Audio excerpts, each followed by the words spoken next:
The Earnestly Speaking podcast is a show that is founded on free-flowing conversation and may at times venture into mature subjects. Listener discretion is advised. Yeah, Earnestly Speaking podcast.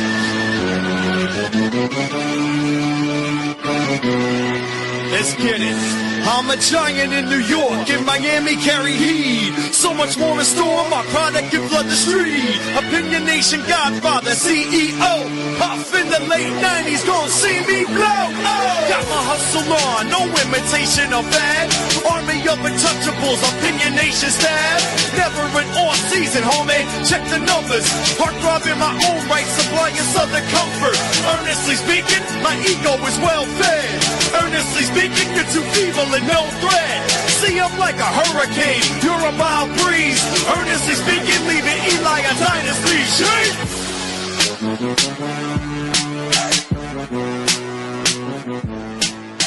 Earnestly Podcast coming to you April 3rd, 2025. It is actually a special day today because it is my 14-year wedding anniversary. But we're talking basketball right now on my anniversary, and join, of course, on our weekly show we do here is my man, NBA analyst, author, Greg Hrinya, of course. Follow him on Twitter, of course, at G Hrinya NBA. Greg, what's up, buddy? How you doing? Doing well. Thanks so much for having me, as always. Yeah, I know a lot of folks, when they hear this show, they're just like, oh, finally, a non-wrestling episode for once. I've gone, dude, listen, I think a lot of it's also because of the schedule. You and I have been, it's been Tuesdays and then Thursdays a couple weeks here, and then Tuesday. So you got a lot of wrestling content in between that. And I think some of the people who listen to this podcast who are not necessarily wrestling fans are probably like, oh, geez, finally a non-wrestling related episode. I'm sorry, guys. You know, it is WrestleMania season, guys. So to be fair, you know, just wait, tap in more. What's up? Anyway. Nothing. I wouldn't know anything about wrestling, so I'm not your guy for that. you didn't watch any at any point in your life? Was into it at any point? Never? Nope, never been Hulk into Hogan, no. Stone Cold Steve Austin, no. I watched like a little bit on like Saturday mornings when I was like, I don't know, 7 or 8 years old, but I never got into like when I was in middle school, wrestling was a big thing, but it wasn't for me. It was just like a lot of the guys like got into it, like Stone Cold Steve Austin, like that whole thing. But it passed by. I was too busy watching basketball. No, I did both. I did all of it. I still do all of it now. Yeah. No, but you got the appeal though, right? You get the appeal, right? Yeah. You don't judge anybody from watching that shit, do you? No. You can... even at 44 years old. No, you're all good. Anyway, we are live on Facebook. We are live on YouTube. Subscribe to the YouTube page, of course, at youtube.com/@ Earnestly We have Earnestly Podcast channel. Of course, you can check clips of the show as well, too, on our TikTok page at Earnestly Pod on TikTok as well. I'm on Twitter, of course, at EJ Christian 7. I guess the first thing we'll talk about here, it's been a week since this happened, but I saved it for our notes because we got to talk about it here. So, the Memphis Grizzlies are a playoff team, and they're having a good year, actually. And they still fire their coach. Make it make sense to me, Greg. Why? And I'm not hearing anything beyond, oh, we fired him and there's no reason why. What are you hearing? Is any reason about that? Yeah, I mean, I'm not overly surprised for a couple of reasons. I mean, he's been there a while. They hadn't, I guess, climbed the mountain. Like we talked with Tibbs, like, you know, if he doesn't get them to, like, can he get them to a point, but then no further? Looking at the tea leaves with it, I mean, they basically got rid of his entire assistant coaching staff over the summer. So, I mean, I guess we really shouldn't have been surprised that there was probably something brewing, given that they brought in 3 very highly paid assistants. I mean, a couple of them are making like in the millions to be assistants on his staff. So, I mean, that's probably never a good sign when management does that. That's first. Second of all, like, I mean, they have been falling a fair bit in the standings. So, I mean, like right now they're in the play-in. So, I mean, they're 40. Oh, really? I haven't checked the standings in the last like day or two. Yeah, I mean, if you look at the standings, I mean, they're in 8th right now. They're tied with the Clippers. Well, I guess they're tied with the Clippers for 7th. So, I mean, they have no chance of falling below 8th. But and look, they've lost some games, obviously, with the new coach. They're 2-8 in their last 10. The biggest thing that I saw for me was that when they fired him last week, they had beaten, dating back to February 3rd, they had beaten just one team with a winning record, and that was the Mavericks, who at the time had a winning record, and we're also missing 8 guys that night. So, I mean, that's closing in on 2 months of basketball where you're really not beating anybody. It's the same thing like with the Knicks. People will say, oh, they haven't beaten Boston, they haven't beaten Cleveland, they haven't beaten OKC. Well, Memphis wasn't beating anybody. It wasn't just limited to like the 3 top teams. Like, they weren't beating teams with winning records. And given that a third of the league pretty much is tanking or not objectively going out and trying to win on every single night, the fact that they were just beating up on those teams and not beating any good teams, and the fact that they got rid of their assistants, why they did it now, I don't 100% know.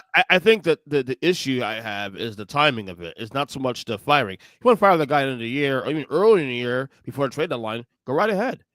But right before April, your playoff / play-in team at this point now, with a chance to at least get, I would say that they're probably a second-tier team at best right now in the West, but we've discussed this podcast that the West Conference outside OKC and maybe Denver, it's a crapshoot.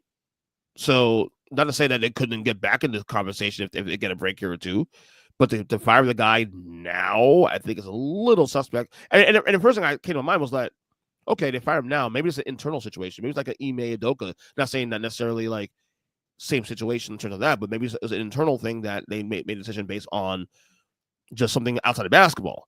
Well, so far it's been a week since the firing happened. Nothing has come out of the sort. This is definitely a basketball decision.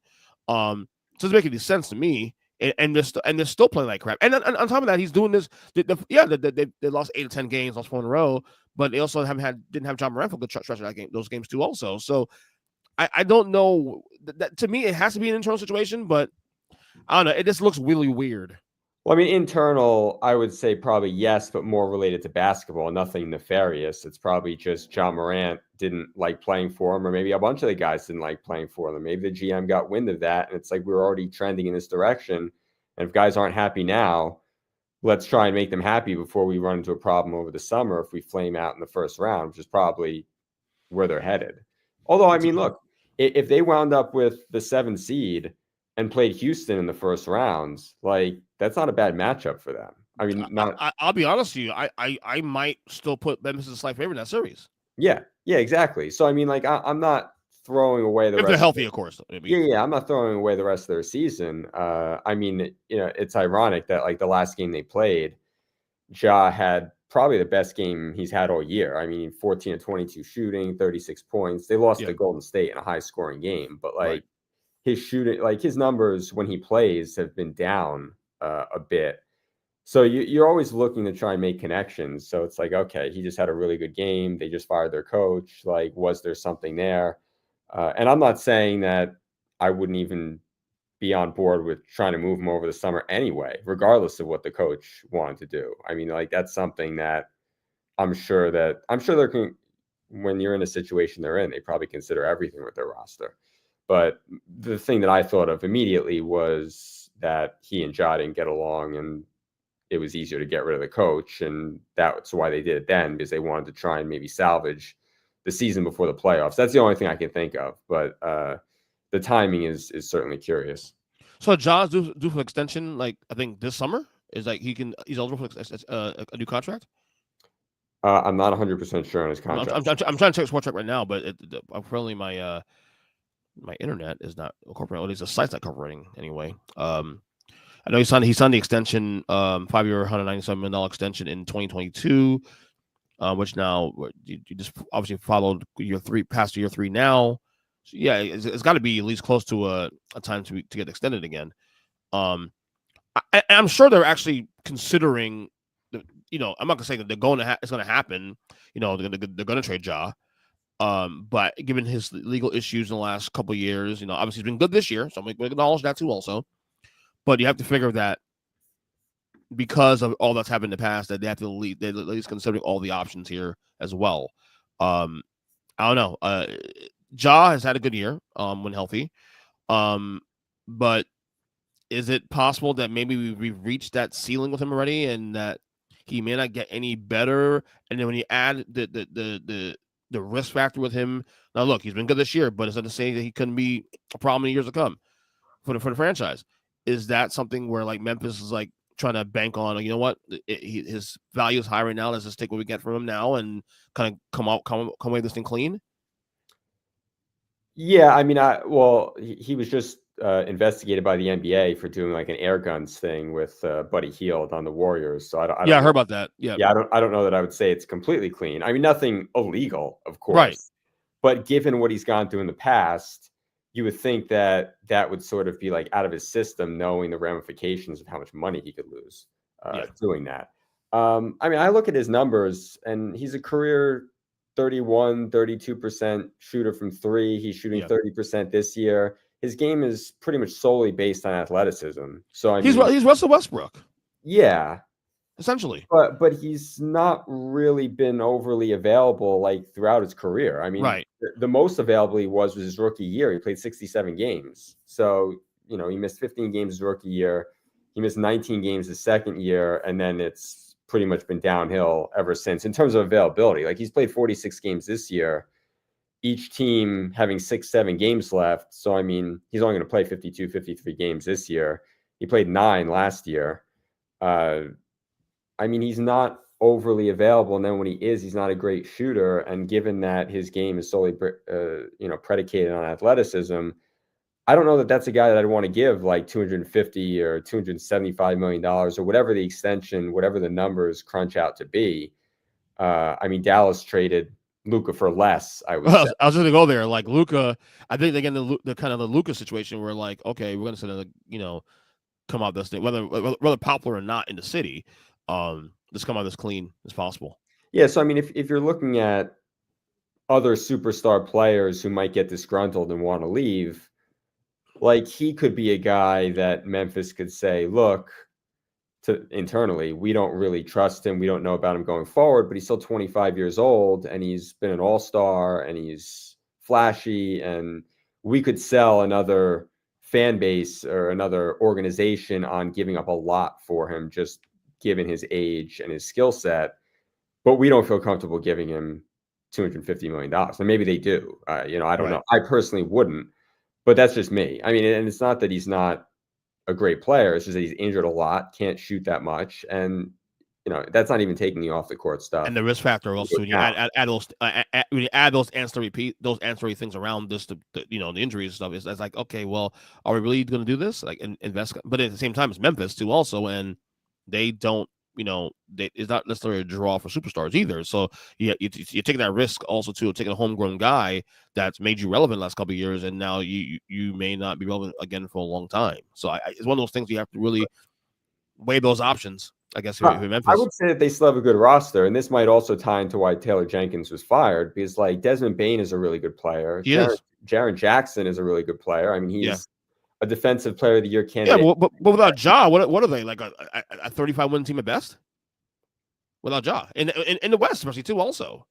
Yeah, but it goes beyond them too. For me, like Jalen Wells was a home run that they hit later on in the draft last year. I mean, Aldama's a nice role player. Vince Williams is, I know he's been hurt. Gigi Jackson's been hurt, but like those are good finds, I would say, that Zach Kleiman had later on in the draft. That doesn't even account for Edey, who I guess Taylor Jenkins hasn't really like carved out like a specified role for. Right. But I mean, even like deeper down the roster, like Scottie Pippen Jr. has been a good player. I mean, I talked about Ja not averaging, numbers from three. Like Scottie Pippen Jr. is a 38% 3-point shooter. He's played 74 games this year. So, I mean, he's been available pretty much every night to them. So, I mean, like their roster, when you go down the list, like they have good players there. And so maybe the Zach Kleiman looks at that and is like, oh, well, look at all these players we've got on our roster, even without Ja. With a third of the league tanking, we shouldn't be fighting for a play-in spot. And it's been 6 years. So, and again, that's just circling back. But I'm saying even without Ja on paper, they still have good players. So if they moved him and got some sort of haul back for him, it isn't like they'd be like trading him for 5 first-round picks and just getting. Because there will be a team of 2 or 4 that will go after him. He's too good a player to not take a chance on. He only needs one. He needs one team to make a market. And because of the age, I don't know that I would say that this is a fit, but like you look at a name like Kevin Durant, who's going to be on the trade market. Like if he weren't 36, 37 years old, like that's the kind of deal, I guess. What's funny, I spoke about this. It may have been on the show too also, that when you talk about actual Durant suitors, which actually some of the things we're talking about today on the show. I mentioned Durant, but I mentioned Durant with the idea of him going with Ja, not so much, being traded for Ja, but yeah. And look, maybe they look at it and they're like, we'll move off of one of our 3 guys, and maybe they would try and pair Durant with him. And I'm not saying they're going to do this. I'm just saying that when you look at Durant suitors, you look at them and they're like, okay, they have Jaren Jackson, they have Bane, they have Morant. Maybe moving off of one of Bane or Morant and adding a guy like KD or whomever. I'm just saying, like, whatever star names become available over the summer, you'd have to imagine that Memphis would be right up near the top, because not only do they have a lot of their assets, they also have players, like good players, who they could trade now. I mean, like, if they traded Desmond Bane and take Gigi Jackson or Zach Edey or whomever, that's a good package for another star caliber player. Right. I don't know that it's Durant just because of his age, but maybe it is. I don't know. It depends on the team, depends on the situation, depends on the trade package, depends on a lot. Yeah, well, I will say as much though. If you hear any rumblings, even whispers about someone being moved and about discomfort or something, this weird things, that's what's going to happen. Because that's happened to Luka a year ago. We heard about Luka. Like, do they want to? Because we heard of things about the conditioning thing way back, but it was just like little whispers. Once you hear that stuff out there, just assume they're going to get traded next year or two. Because if Luka can get traded now, who the hell's Ja Morant? Like, seriously. Yeah, and also right when Jenkins got fired, I sent my buddy a video on X/Twitter of, it was from a timeout during a recent Memphis game where Desmond Bane was on the bench and he shoved Santi Aldama. So I mean, that wasn't caught by TV cameras, but that's something that happened. So I mean, I feel like teams that are connected don't have those sorts of issues. So I mean, there's clearly something, and that was when Jenkins was still the coach. And Right, again, right. I'm not going to blame him necessarily, because look, Aldama could have missed the rotation, and I think the genesis of the conversation was something like, aren't you going to guard anybody, or that sort of thing. But still, I mean, when you see another guy shoving one of his own players, I feel like that's something that you don't see Oklahoma City doing, for example. Right. Yeah, another team's been struggling as of late in the East now. The Milwaukee Bucks, obviously, Damian Lillard out for the year. They've lost 6 of 10 games. We've discussed ad nauseum about the Bucks, and the window probably closed, and maybe there's one more year left in this window. I told you on text the other day I wanted to discuss this. We kind of teased a little while ago. Like, if I'm the Milwaukee Bucks, like, Giannis has another, I think, 3 years on his deal, I believe. Or maybe 3 years, but one is an option year. And talk about Wales in the future being moved at some point down the road. This is another guy that if he starts getting antsy, and this is the thing that sucks to the Bucks, it ain't his fault. There's nothing. It's not a move being made or not being made. It's that since 2021, we discussed in the podcast last week. Since 2021, they have not defended that title at full strength because they've had a major injury in every playoff series or ending the season that cost them their season, whether it was Giannis or Damian Lillard or Chris Middleton. You know what I mean? So it's not necessarily their fault.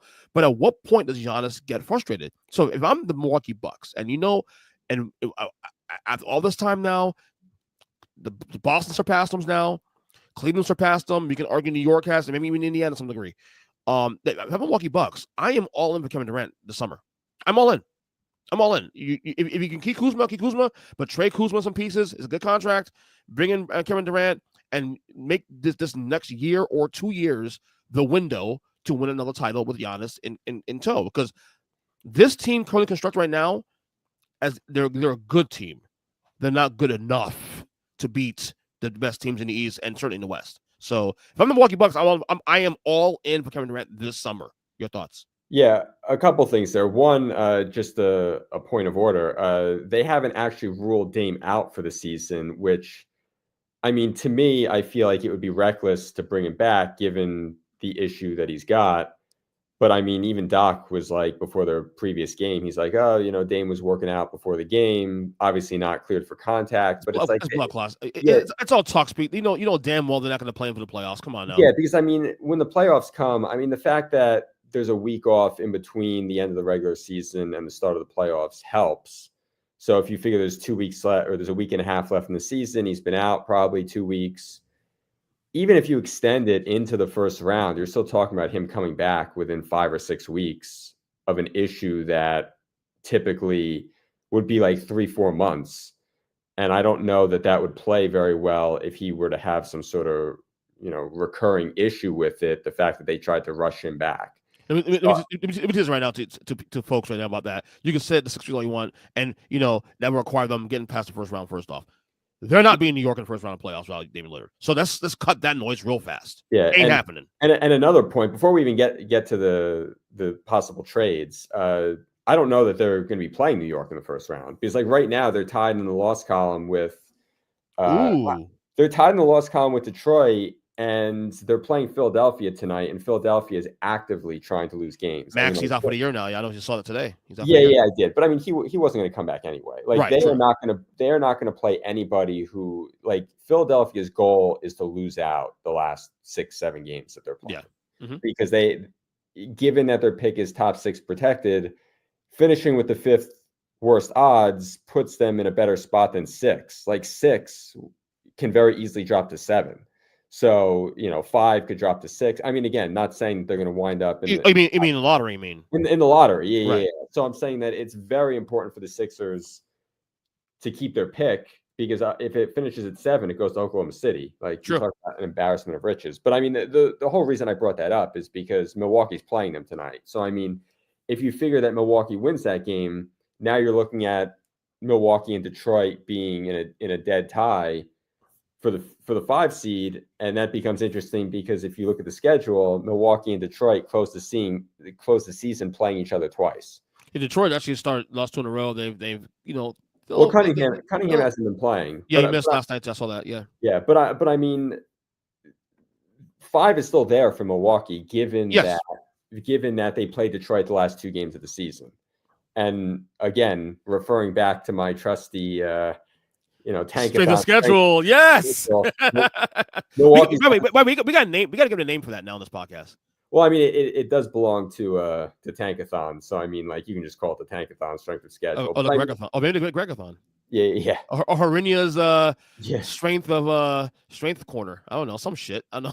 Yeah, but I mean, Milwaukee's got the 24th ranked schedule, and that's including playing a good Detroit team the last 2 games of the season. They have 2. They have 2 with New Orleans. They have Philly tonight.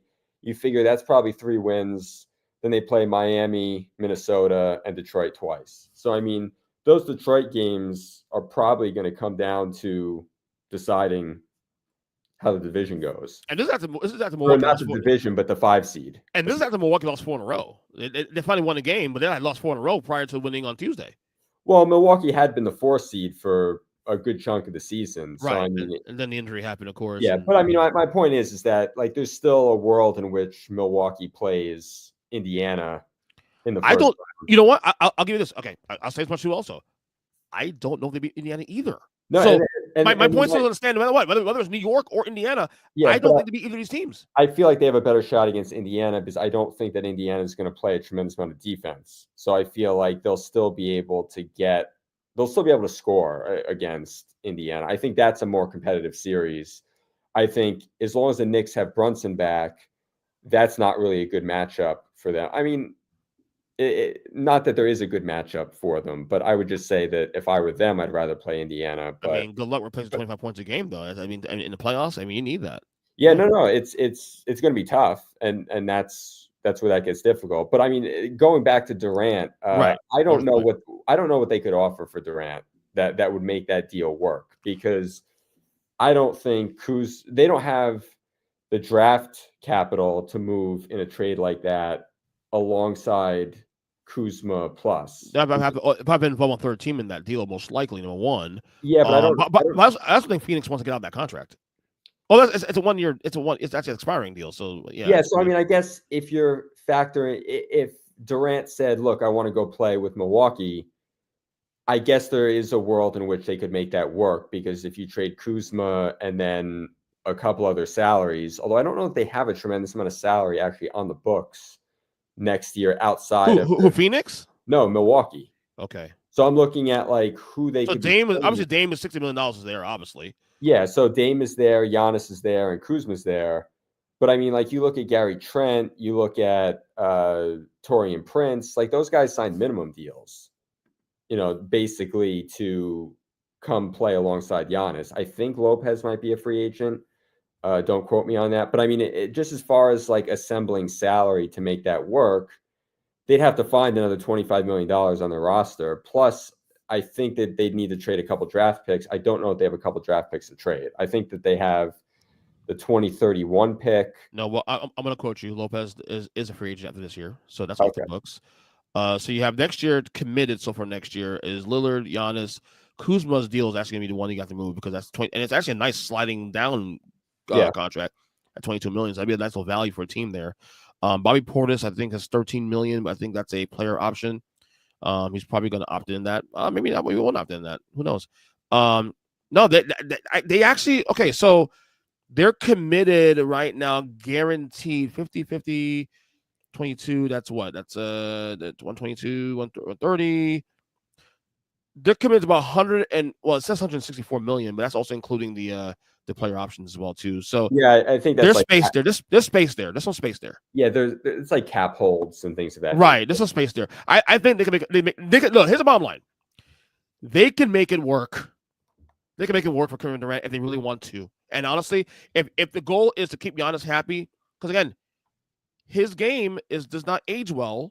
He's a great player. No one's saying he's not a great player, but he's not Kevin Durant. Like, I don't see Giannis playing like this at age 37 because of his or lack of outside game that Kevin Durant does have that he can still do even at age 37. So if you're trying to maximize this time with Giannis right now in Antetokounmpo as a top 3 player in the league, getting Kevin Durant there, I think could rejuvenate Durant's, title chances again to win one more championship before he retires.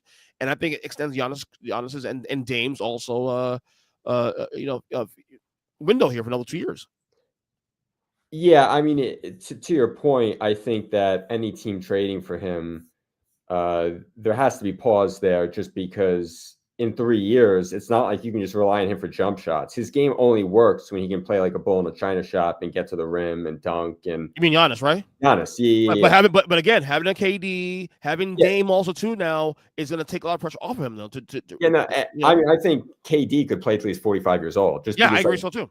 Because he just needs to shoot the ball, and his jump shot is never going to leave him. And given that he's 7 feet tall, it's still beautiful, and he can elevate over people, right? Not like a blockable shot. So I feel like his game will always translate well, whereas Giannis's game is probably like a 3-year window or something like that, where once he's 34, 35, he's not going to be nearly as effective because you can't just rely on him to take jump shots. And people will say, oh, his jumper was better this year. It's like, okay, rely on that for the next 5 years. It's like he's not ever going to be a guy who's lethal from the outside. And to your point, that's why they're going to go out probably and try and look for ways to appease him.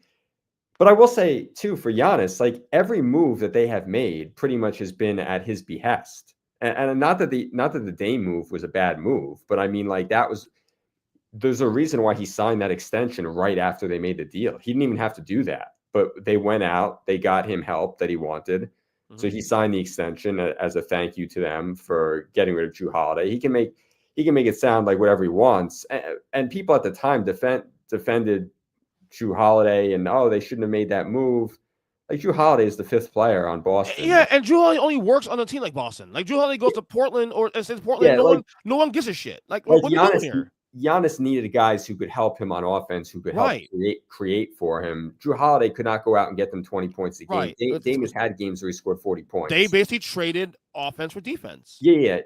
I get it. Exactly. And the Kuzma move had his blessing too. And look, Middleton will always be a more talented player than Kuzma will ever be, but like he just physically cannot play anymore. I mean, he's just he's not a guy. So I don't necessarily love Kuzma's game. I don't think he's a perfect solid player. He's solid. He's solid. I mean, like he's been better defensively for them than he has been offensively. He's not a good 3-point shooter, but like he can run in transition. He's a live body. He's 6'10".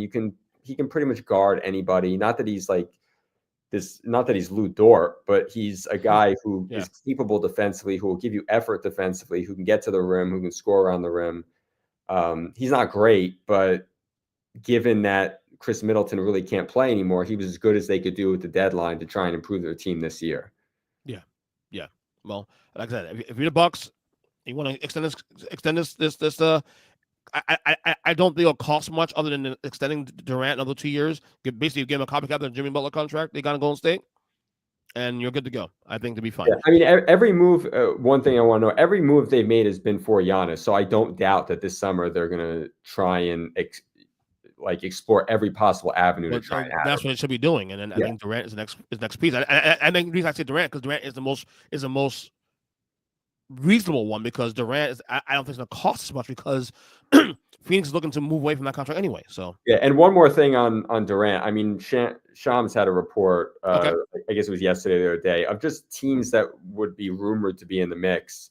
It was the Knicks, the Timberwolves, the Rockets, the Spurs, and the Heat. So, I mean, like, the Bucks weren't mentioned. And again, the Bucks were not mentioned at all when they traded for Lillard. So just because they weren't mentioned. That's very true. That's out of nowhere. Yeah, that came completely out of nowhere. So, I mean, just because they weren't rumored doesn't mean that he couldn't theoretically end up there. Right. It's just that I think that these teams, and the reason why the Knicks are probably going to be rumored for a lot of guys is just because if they flame out in the playoffs, like we always talk about Julius Randle not being a good playoff player. If Karl Anthony Towns doesn't look good in the playoffs, they could always look to move him. And making $50 million a year coming off a 25-12 season, if you're looking at star caliber players, you're probably not going to get a better player that would be moved in that scenario. So that's the only reason I think that you'll see the Knicks. It's kind of funny though. Like we were talking about, not you and I just said, but like my dad and I were talking about this with Amy, my brother, on the pod a couple months ago. Like, you know, there aren't many whales available in free agency anymore. I'm like, don't worry about it. There's always disgruntled whales. And look at this: Durant, Ja Morant, Giannis, possibly Cat. There's a lot of things that, no matter what happens, you may forecast it to be a very dry free agency period. But it ain't as dry as you think it is because people get disgruntled. And free agency is pretty much dead. But yes, I agree. Players are still going to get moved. But it's going to be through trade. So I mean, like, guys will still be moved. It's just the way the system is set up. Guys are going to take their money. They're going to get their long-term security, and teams are also trying to avoid a second apron. Yeah, and then they can also recoup assets for it. So, like, we can give you more money, but if we lose you, we don't just want to lose you for nothing. Right, exactly. That sort of thing. But exactly. I mean, but a lot of these discussions we won't know until the playoffs are over or after the first round. So, did you watch the Nuggets Wolves on Tuesday? Jokic is 61-10-10. Stay awake? I'll be honest. I fell asleep after the third quarter. I just couldn't do it. So I mean, I was surprised. So I beat you then. I made it to the first overtime. And I fell asleep. Yeah, no, I made it to the end of the third quarter, and I'm like, I really want to see how this plays out, but I just couldn't do it. I mean, losing cause, obviously. Look, this MVP discussion is so hard because when I say SGA, I feel like I'm knocking Jokic. I don't want to feel like I'm doing that. To me, the Thunder are 17 games ahead now in the standings over the Nuggets currently, right now. And I think wins and losses do matter when you have these discussions because value, plays into how your team's doing also. But I have a hard time ignoring Jokic. I do. And I think this is not about the MVP thing. I think you and I probably, if you had votes, would probably vote SGA, right? Mm-hmm. Do you agree? Yep. Because I think win losses do matter. And remember, also we mentioned on the podcast weeks ago that the big elixir for me was more so he didn't have a second best player for half the year. And they were doing this anyway before he came back. So it's not like he just got his team's intact. No, he had guys out for a chunk of the year, and it was still doing this. Whereas you can argue Denver's been relatively healthy for the most part. Gordon missed time here, and Porter Jr. missed time here, and Murray missed time here, but they've been relatively healthy as a unit most of the year. Having said all that, forget all that. That's not interesting to me at this point. Nikola Jokic. I don't know where you have him all time. I don't know if you have a ranking system, whatever. I don't know where he stands for you. But, you look at games like last night, or Tuesday night, rather. And by the way, in addition to the 61-10-10, that was his 31st triple-double of the year. That is insane. I don't care about what he says to me, oh, well, the league is different. I don't give a damn. 31 triple-doubles. I don't give a how you slice it. His legacy. And for me, and I know how you feel about this, because to me, for you to enter a realistic top 10 to 15 conversation all-time players, you have to have at least 2 rings. That's just my assessment. Every guy that's in my top 10, 15 has at least multiple rings. Okay, Elijah Wan's in there, Wilt Chamberlain's in there, Kevin Durant's in the top 15 for me, and those guys have multiple rings. If Nikola Jokic wins a second ring, where does he stand for you? I mean, well, first of all, I would say that I would still consider Oscar Robertson a top 10 player of all time. He's only got one ring, but I mean, the guy was a 10-time first-team All-NBA player. So I mean, I feel like his legacy is cemented. I don't need Jokic to have a second title necessarily. I mean, he's probably going to wind up. I don't know, where's he now for you right now? Not is that number? Is he in the top? Is he right now, Nikola Jokic? If you put together a top 25 list right now, all-time players. Yeah. Is he in top 20? Yeah. I would say that he's in the top 20. I think that where he could probably peak is probably at 7 or 8 or something along those lines. I mean, look, it depends on how the rest of his career goes. If he winds up winning 4 more titles, then it's a different conversation. Then you're looking at, he's in the top 5 or something like that. But I mean, and again, me saying that I would vote for SGA, it's not knocking Jokic. I mean, I think Jokic is the best player in the league. But I think that he's been the most outstanding offensive player in the league. But given the way OKC has played and all that, I have a hard time when a team is 17 and a half games behind giving the MVP to that guy. But the reason I'm saying that is that it's not a knock. I still think that he's probably borderline top 10 right now. I mean, he's probably 13 or 14 or, all something time? At all time, probably now. Wow. Just given the numbers that he's put up and that he should continue to put up, because I don't think that he's likely to suffer some sort of catastrophic injury because he doesn't play an athletic game. So, I mean, KD's legacy is not predicated on athleticism. He can get a shot anywhere. It's not like he's bowling guys over like Giannis. Same thing with Jokic. His is totally skill-based. He's not the most impressive physical specimen. It's just that he's such a heady player. He's smart. He gets guys open, and he's super skilled in terms of touch from both inside the paint and from three. I mean, he can shoot from anywhere. Yeah. So, I mean, I think that when it's all said and done, he's probably, borderline top 10, maybe 7 or 8 or something like that. I have no idea. But I mean, again, you have to. Francesca brought up a good point about this the other day. Whenever you talk about lists, if you're going to put someone in, you got to take someone out. So it's who are you taking out? Are you taking out Oscar Robertson? Are you taking out Larry Bird? Are you taking out Hakeem Olajuwon? And at that point, and no one thinks about this. Also, when they do a list, people say, it's someone in the top 10. Well, who's your top 10? Who are you taking out? Yeah. And, Yeah, so I mean, for you to take out Hakeem or Duncan or somebody like that, who are probably around 9 or 10. I mean, for me, Kobe would be more 12. I mean, I don't have Kobe as top 10. Really? No. But I mean, that's, again, me saying the guy is the 11th or 12th greatest player of all time. It's not a knock on him. It's just that, again, you got to take someone out. And I don't know who you're taking out of that list to get him there. I mean, the reason that I have LeBron at 2 is because he's won 4 titles. He's won 4 MVPs. He's a first-team All-NBA player, many, many times. He's on All-NBA every year. He's on the All-Star team every year. Longevity also, too. So he's still top 10 player in the league now. He's going to have every record because of his longevity. That's why he's there, because the numbers, the titles, everything, it all adds up. He's made every guy around him better throughout his career. I mean, again, the first time he left Cleveland, they went from 61 wins to 19. That stuff matters, and then he came back and they won a title. So, I mean, stuff like that matters. So, I mean, for me, he's already cemented, in that spot.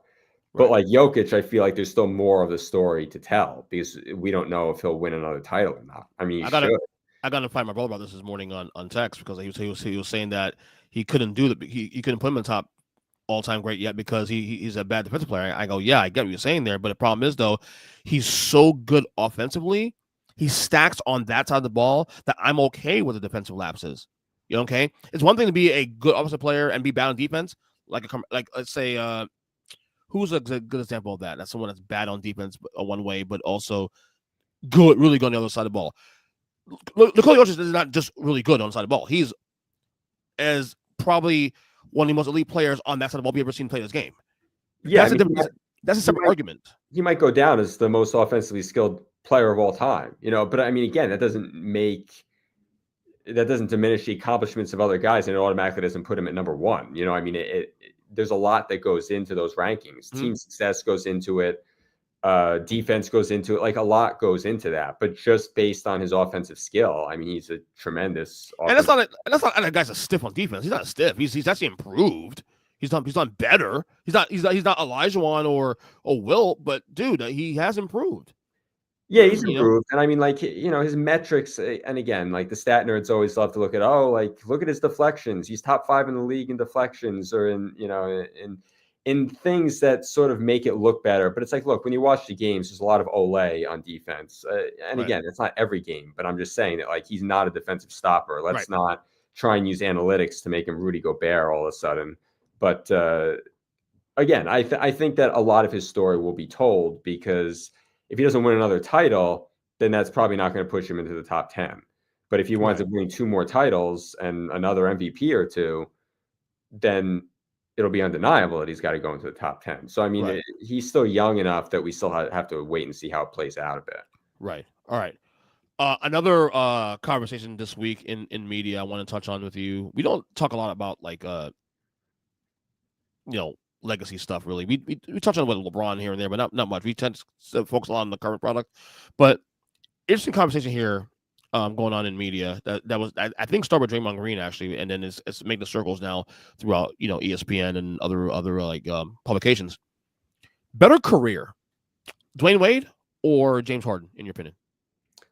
I mean, I guess it depends on how you define a career. If you're factoring titles in, then I would take, like, if I were building a team from scratch, I'd probably draft Wade. But if you're voting for, like, the Hall of Fame, or if you're just looking at resumes and stats and things like that, I think Harden probably has the better career by a lot. Numbers, definitely. By a lot. And not just because he's played more games. I mean, like, I did look that up, and Harden has played almost 100 more games than Wade did, and it's not like Harden's going to retire after this season. So, I mean, he's going to play hundreds of more games than Wade will have played, because he's already surpassed him by that number. But I mean, just delving into it, I mean, when you look at Harden's career, I mean, six-time first-team All-NBA to Wade's 2. And again, this isn't knocking Wade, but I mean, if you're just looking at the individual stats, I think it's probably Harden in a landslide. Granted, I would say that Wade is a more winning player, and if I were building a team and I were a general manager, I'd probably be more inclined to take Wade. But I mean, the numbers just are what they are. I mean, Harden's been a 3-time scoring champion and a 2-time assist leader. So I mean, like, he's stacked the deck on a stack. And the thing is, too, also, I think people are not giving enough credit for. And look, I know Harden has all the failures he's had in the playoffs, but Harden has definitely stacked the deck in terms of, like, the numbers. Like if you took away Dwyane Wade's championships, or even, like, the 2 that he won with LeBron, I think we're having a conversation about, really, because Dwyane Wade, even though he had that one title in I would say that moment's huge in 2006 against Dallas, he doesn't have anything else around that. You know what I'm saying? And then Harden's numbers plus what he's done during the season has stacked that. I think what's helped Wade here, though, obviously the rings help, number one, but also James Harden falling apart when it matters. If James Harden doesn't fall apart when it matters, it's probably a better argument. But because James Harden has actually failed, and not only failed, been the reason they lost games in the playoffs, whether it's in Houston, whether it's in OKC to some extent. I won't use that against him necessarily. He was the 4th best player on that team, or 3rd best at best. Philadelphia recently, also, he didn't come through twice in the playoffs. So those things hurts Harden. See, this the thing. The thing is, I try to avoid this argument without getting too emotional, because I'm a Heat guy, obviously, number one. But number two, James, I don't want to also look at it as with James Harden. People don't like his style of play, and I get all that. But James Harden is reliable. Dwyane Wade was, let's be real, that's spotty at best. It was not as reliable as he should have been. He's hurt a lot. That's what it is. It's what it is. And the numbers are the numbers. Say what you want about James Harden. This is not a likability contest. So Harden has numbers. James Harden is. I'd be okay with him putting him in the top 10, top 5 shooting guards all the time. I'd be okay with that because of the numbers. Now, obviously, we get into the minutia of, like, okay, what did he accomplish? That's a different story. And Dwyane Wade is the better winner, yes. Dwyane Wade's a more dependable player in the playoffs. He can win you a game. James Harden, let's be real, he has not done that so far in his career in the playoffs. So I think obviously I'm going to give it to Wade by the optics because of the overall, what he's accomplished. But I think people are not giving this debate a little more credit. It's on the Harden end, more credit. James Harden does deserve his flowers, but you can acknowledge the fact that he has numbers to be certainly in a conversation. But at the same time, acknowledge that Dwyane Wade ultimately, when it matters most, he came through in the end. Yeah, if it's just a blind comparison, player A versus player B, and you're just going on stats, and you're not throwing titles in there. I mean, it's Harden by a lot. I mean, because again, he changed his game like multiple times. I mean, he was the sixth man of the year when he was with OKC. Then he's a scoring champion 3 times in Houston. And then with Brooklyn and Philly, he's an assist leader. Or no, 2023, that would, I guess I would still put him at Philly. Yeah, Philly. Yeah. So, I mean, he's basically changed his game to meet the needs of the NBA, and his numbers just are what they are. He's averaged 24 points per game. He had years where he averaged 36. He also had 5 straight years where he averaged more than 10 assists per game. So, I mean, like, those numbers are just unbelievable. But once you start taking in the eye test of he wasn't a good playoff performer, Dwyane Wade was, and he won 3 titles, I think that's why someone would take Wade. But if we're just basing this on numbers, I think it's Harden by a lot. Yeah, I'm with you on that one. I think people should get more credit. And people are going to say, oh, it doesn't matter within the regular season. No, it kind of does, because if you're not performing in the regular season, you're not making it to the playoffs. Yeah. So it does matter. You can't have one without the other. We can always have a contextual conversation about, yes, he did this in these moments, but then these moments he didn't do this. Have at it. We're having that on both ends. But the hard numbers in the regular season do matter, because you don't get to the opportunity to play in the playoffs without doing what you do in the regular season first. So I'll leave it at that. All right. Finally, before we get you out of here, we got word yesterday. Carmelo Anthony will be inducted into the Basketball Hall of Fame this summer. Is this his first ballot? I believe so. Yeah, I think he's the first ballot Hall of Famer. Yeah. Well, it's funny. Through the years, people have actually debated the fact that I don't think it was debated whether he's a Hall of Famer or not. They debated whether or not he's a first ballot Hall of Famer, and I was like, I always said, why is that even a debate? I think that's pretty cut and dry that he should be. He's one of the best scorers in the history of the game.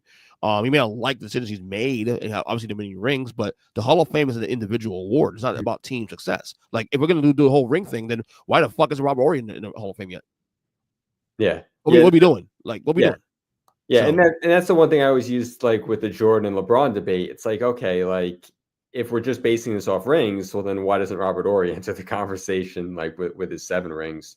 It's just like the conversation we're just having with Wade and Harden. I mean, it's an individual award that isn't dependent on how many titles a guy wins. And Carmelo was the dominant scorer of his era for more than a decade. So, I mean, just because he wasn't like a lockdown defender, a title winner, this or that, he was still one of the best players of his generation, which in the NBA gets you in the Hall of Fame. So, I mean, like, for me, it wasn't a surprise. Look at this list. He 10-time All-Star, 2-time All-NBA second team, 4-time All-NBA third team. I don't think he made a first team, but again, you play in the era of LeBron James, that's not going to happen. NBA scoring champion, NBA first All-Rookie team, on the 75th anniversary team. He won a championship in college with Syracuse the 1 year he was there. And most importantly, really, is he's a 3-time Olympian, gold medalist. Yeah. No, I mean, his career is, I mean, I don't think there's any debate over it. I mean, maybe people are debating it, but I mean, I also don't think that, like, getting into the NBA Hall of Fame is like getting into, like, the Baseball Hall of Fame, where it's like almost impossible to get into, or like the NFL, where it's like a little tougher. I think that, like, guys who are some of the better players of their generation, your Wades, your Carmelo Anthony's, when Harden retires, or James Harden's, like, I feel like those guys are going to be like lock Hall of Famers. So I don't fault the selection committee for that. By the way, I don't know if there are people that are. By the way, number 12 all time in scoring in the NBA. You know who's number 13 right now currently? James Harden. Oh, okay. And James Harden now is about to surpass Carmelo within the next year. He's probably going to end up surpassing. He's going to play a couple more years. Yeah. He's gonna crack the top 10 because he's gonna surpass Shaq as well too, and probably Moses Malone. So he'll crack the top 10. So yeah, but yeah, Mel, I mean, the fact that he's even a conversation, people are debating this is like laughable to me. Like, this is not a team award. This is literally, what individual success. And he look, we can criticize him not wanting to be a winner and not want to go to certain teams and not doing what's best for his team to over the hump. And and look, those arguments are warranted. I agree, but he did produce. He averaged 24 a game in his career. Like, come on, man. I mean, the dude deserved it. So I have no problem with that whatsoever. So yeah, you're not going to get an argument from me. So no. So anyway, Greg, follow him on Twitter or on X, of course, at G Hrinya. That's GHRYINYA. Close. HRINYA. NBA. God, Close enough. Keep fucking it up, brother. Yeah. Wrestling podcast, of course, all podcast catchers on YouTube, of course. Subscribe on YouTube at Earnestly Pod. We're almost at closing on 400 subscribers. It's 4 away. Please subscribe to the channel. TikTok as well too. Also at Earnestly Pod on TikTok, and of course on the audio side, you can subscribe, of course, on any podcast catcher on Apple Podcasts, Spotify, Google Podcasts, or any other catcher you may desire. So until next podcast, Greg, thank you so much as always, and we will talk to you guys soon. Later.